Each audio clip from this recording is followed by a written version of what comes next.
Hello दोस्तों, एक बार फिर से आपका बहुत बहुत स्वागत है। आपका अपना यूट्यूब चैनल आर के स्टडी पे। मैं हूं रविंद्र कुमार और बीटी यूपी से लेटेस्ट न्यूज़ आ गया है गाइज आपका एग्ज़ाम के लेकर। अभी एकेटीयू ने मैंने बीटेक ने ये नोटिस जारी किया था, अब बीटी यूपी ने जारी किया है। ठीक है, आज हो गया 23/6/2021 और नए वीडियो में आप सभी का स्वागत है। तो चलिए जानते हैं कि हमारा जो ऑनलाइन एग्ज़ाम है कैसे देना है। और इसमें लिखा गया है कि ओनली 2 पेपर होगा। 2 पेपर का मतलब केवल 2 सब्जेक्ट से नहीं है, ये पूरे सब्जेक्ट से है। तो कैसे है चलिए हम बताते हैं। तो वीडियो स्टार्ट करने से पहले हमारे चैनल पर नया हो तो सब्सक्राइब कर लीजिएगा, साथ में बेल आइकन भी प्रेस कर लीजिएगा क्योंकि इससे रिलेटेड आपको वीडियो मिलती रहती है।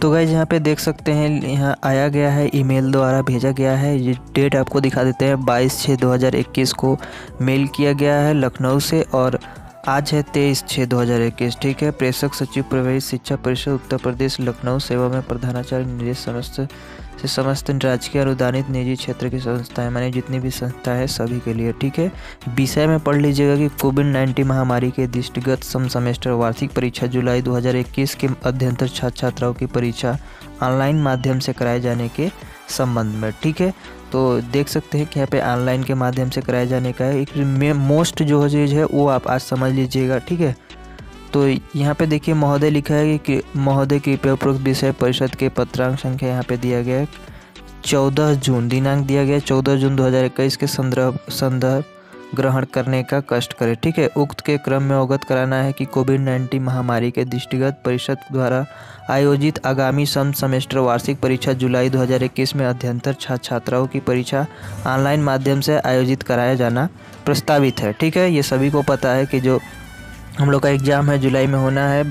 उक्त परीक्षा के सफलतापूर्वक आयोजन हेतु निम्न बिंदुओं को अवगत कराते हुए छात्रों को भी अवगत कराना कष्ट करे। तो सबसे पहली बात कि हम लोग सबको जानते हैं कि मल्टीपल चॉइस क्वेश्चन होगा। ठीक है, ऑनलाइन मोड में मल्टीपल चॉइस क्वेश्चन होगा, इतना सभी को पता था। लेकिन यहाँ पे ध्यान से रखिएगा, दूसरा जो है आपका कि अंतिम सेमेस्टर अंतिम वर्ष की परीक्षा हेतु बहुविकल्पिक प्रश्नों की संख्या 50 होगी। कितना, जो लास्ट ईयर के हैं उनको 50 होगी, जिनकी समय अवधि 90 मिनट होगी। एवं अन्य सेमेस्टर वार्षिक परीक्षा जैसे प्रथम और द्वितीय तृतीय वर्ष हेतु 2 प्रश्न होंगे, जिसमें प्रत्येक विषयों के अलग अलग सेक्शन होंगे।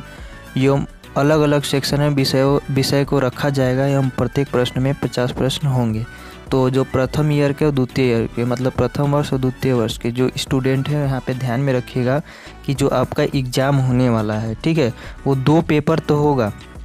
लेकिन 2 पेपर में आपका क्या होगा कि जैसे आपका 6 सब्जेक्ट है तो तीनों सब्जेक्ट का कंबाइंड होगा। एक पेपर 50 क्वेश्चन जिसमें बनेगा, उसमें 3 सब्जेक्ट शामिल रहेंगे। ठीक है, उसमें 3 सब्जेक्ट शामिल रहेंगे, ध्यान में रखिएगा।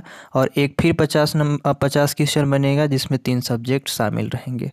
ठीक है, तो यहाँ पे ये कहा जा रहा है, केवल ओनली ये नहीं कहा जा रहा है कि 2 सब्जेक्ट होगा। ठीक है, पिछले न्यूज़ में हम जब बताए थे तो उसमें बस डायरेक्ट लिखा था कि 2 पेपर होंगे, लेकिन ये नहीं लिखा गया था कि उसमें 2 सब्जेक्ट होंगे या फिर सब सब्जेक्ट का होगा। ठीक है, तो इसलिए वो गलती लग रहा था, इसलिए हमने वहाँ पे गलती बता दिया कि यहाँ पे वो गलत है। ठीक है, अब यहाँ पे जो आया है क्लियर आया है, इसमें ये बताया गया है कि 2 पेपर तो होंगे, लेकिन 2 पेपर में जितने आपके सब्जेक्ट हैं उसको आधा आधा करके उसमें बनाया जाएगा। ठीक है, तो आई होप गाइज ये दूसरा लाइन समझ गए होंगे कि अगर 50 है, ठीक है, 50 क्वेश्चन है तो इसमें 3 सब्जेक्ट मिले रहेंगे। जैसे आप अपने डिप्लोमा का भी पेपर दिया होगा तो तभी इंट्रेंस एग्ज़ाम मतलब पॉलिटेक्निक का एंट्रेंस एग्ज़ाम दे के आप आए होंगे एडमिशन कराने। तो उसमें क्या है कि फिजिक्स केमिस्ट्री मैथ तीनों कंबाइंड रहते हैं 100 नंबर में। तो उसी तरह यहाँ पे भी 50 क्वेश्चन होंगे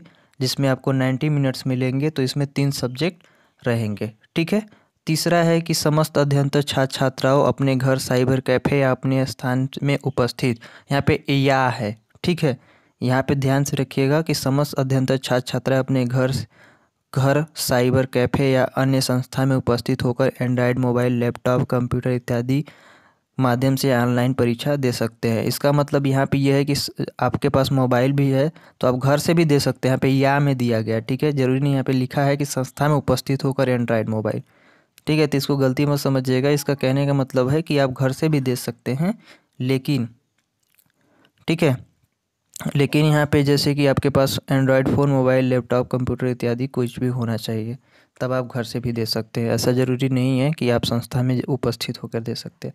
जहाँ आपका अच्छा नेटवर्क है वहाँ पे जाके आप दे सकते हैं, कोई दिक्कत नहीं है। ठीक है, आगे जो है साबित है कि उक्त ऑनलाइन परीक्षा के सफल संचालन एवं छात्रों की सुविधा के दृष्टिगत सभी छात्राओं का एक डेमो टेस्ट आयोजित कराया जाएगा। देखिए, आप अगर परीक्षा देने से पहले ये डेमो टेस्ट नहीं करते हैं तो आपका ये मुश्किल हो जाएगा। ठीक है, तो ध्यान से इसी समझ लीजिएगा कि उक्त मॉक टेस्ट में छात्रों द्वारा परीक्षा फॉर्म भरे गए विषयों का सत्यापन, फोटो एवं नमूना एकत्रित करने का कार्य एवं छात्रों द्वारा परीक्षा में प्रयुक्त होने वाले ऐप सॉफ्टवेयर से उनका अवगत अभ्यस्त कराने का कार्य परिषद है। जैसे कि आपको टेस्ट इसलिए लिया जा रहा है डेमो टेस्ट, क्योंकि आपका जो सॉफ्टवेयर है किस टाइप के है, वर्क कर रहा है कि नहीं कर रहा है और किस तरह से आप उस पर टेस्ट दे रहे हैं। ठीक है, तो एक बार अगर गलती हो जाएगा टेस्ट में तो दोबारा जब आपका होगा तो उसमें आप गलती नहीं करेंगे, इसलिए आपका ये डेमो टेस्ट करा रहा है।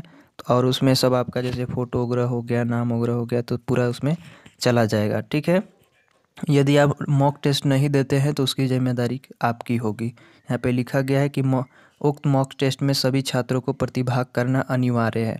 जितने भी छात्र हैं सभी को मॉक टेस्ट देना है। उक्त मॉक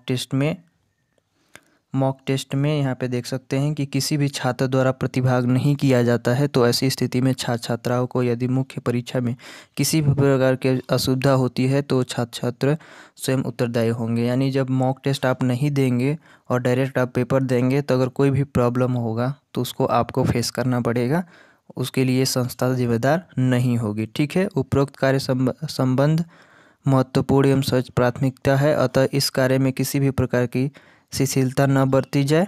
आपसे ये अपेक्षा है कि अपनी संस्था में अध्ययनरत छात्रों को मॉक टेस्ट में आवश्यक रूप से प्रतिभाग हेतु निर्देश देने का कष्ट करें। ठीक है, यहाँ पे देखिए भौदी में सुनील कुमार सोनकर सचिव जो हैं उनका यहाँ पे हस्ताक्षर है, देख सकते हैं। ठीक है, तो आई होप गाइज कि समझ गए होंगे। ये जो मेन आपका था यहाँ पे हमने समझा दिया।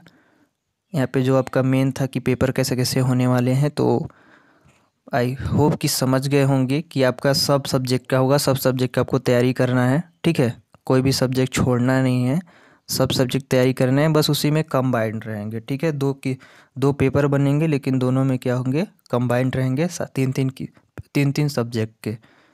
ठीक है, तो बस आज के लिए इतना ही, मिलते हैं नए वीडियो में, तब तक के लिए जय हिंद। और चैनल पर नए हो तो सब्सक्राइब कर लीजिएगा और एक लाइक करके जाइएगा। ठीक है, जय हिंद।